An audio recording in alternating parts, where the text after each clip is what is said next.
So my nurse gave me the task to hang an IV antibiotics for a patient who has possible urosepsis.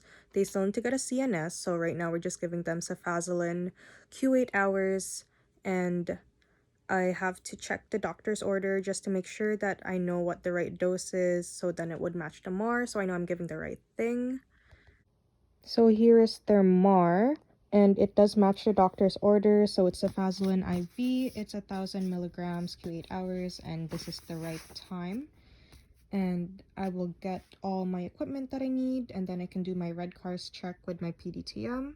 So this bag is already reconstituted with Cefazolin, so it could be in a powder form, and then I'd have to put normal saline in it and then inject it into the bag. But in the unit that I have, it's usually already in a bag like this, and then usually it would have the patient's name already because it was like processed through the pharmacy.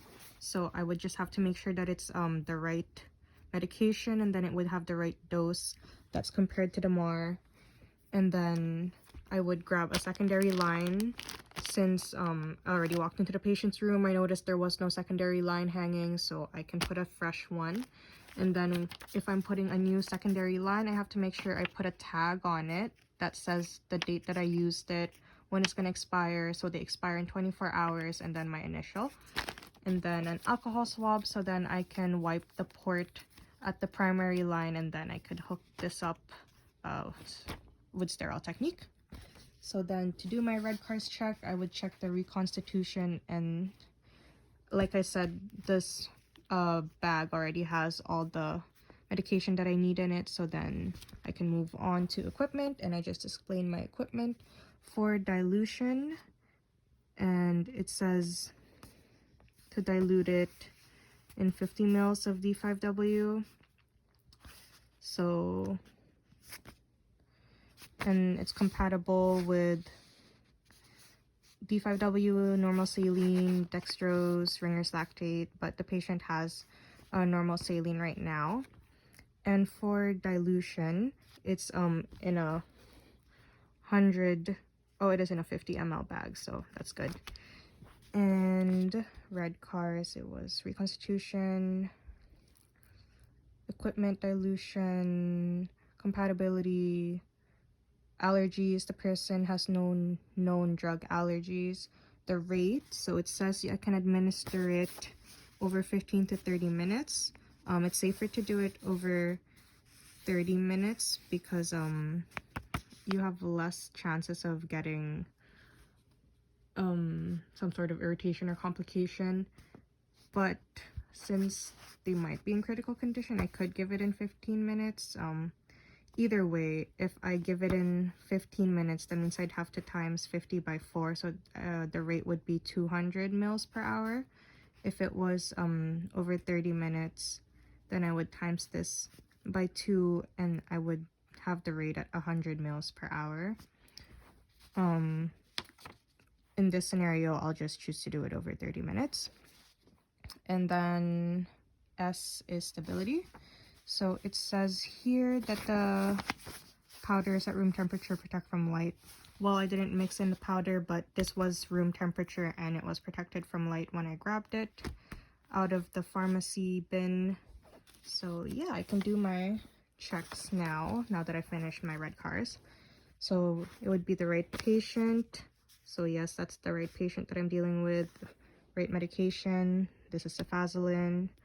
Route is IV, dose is 1,000 milligrams, time is 10:30, which is the right time. Let's just say it's 10:25 right now, so I'm gonna be able to give it right at 10:30 because antibiotics are time sensitive, so it's important to give it on time.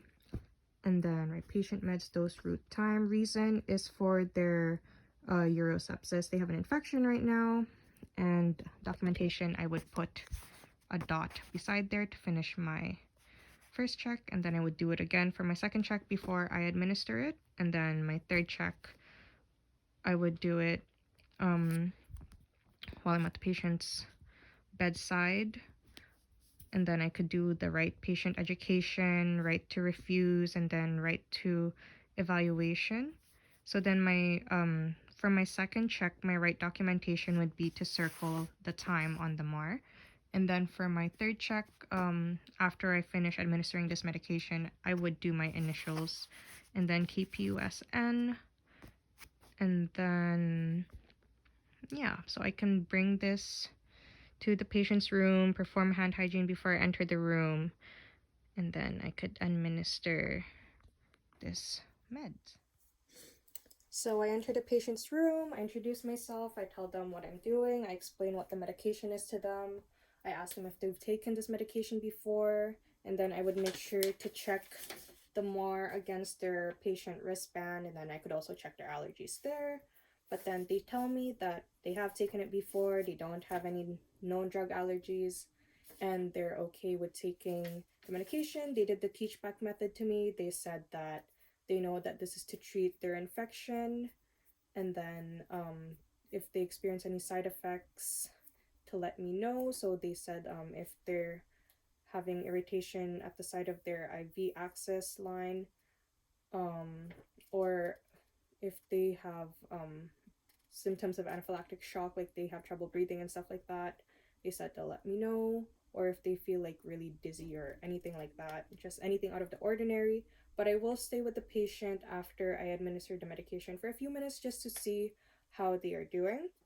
So I obtained the patient consent, and then I can now hang the bag up. I have to make sure that the bag is higher than the primary infusion because I want this to run out first, because the higher the bag is, that's the one that's going to get infused into the line. So I have to make sure to hang that up here.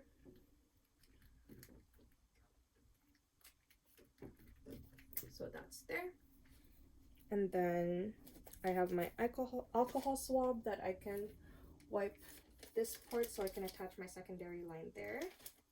So then I would do that, and then I would have my secondary line ready.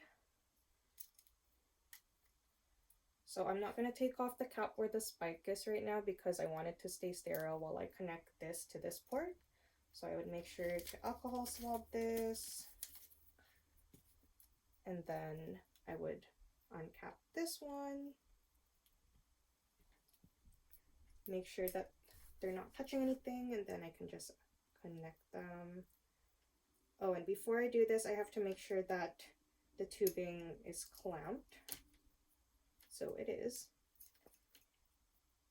And then what I could do is I could back flush from the primary line, so then I don't have to waste any meds if I prime it with that.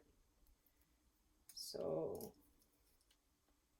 that is what I'm doing, and I'm just gonna unclamp this, and I'm gonna make sure that this is flowing, and then bring this below this bag so then it can flow faster.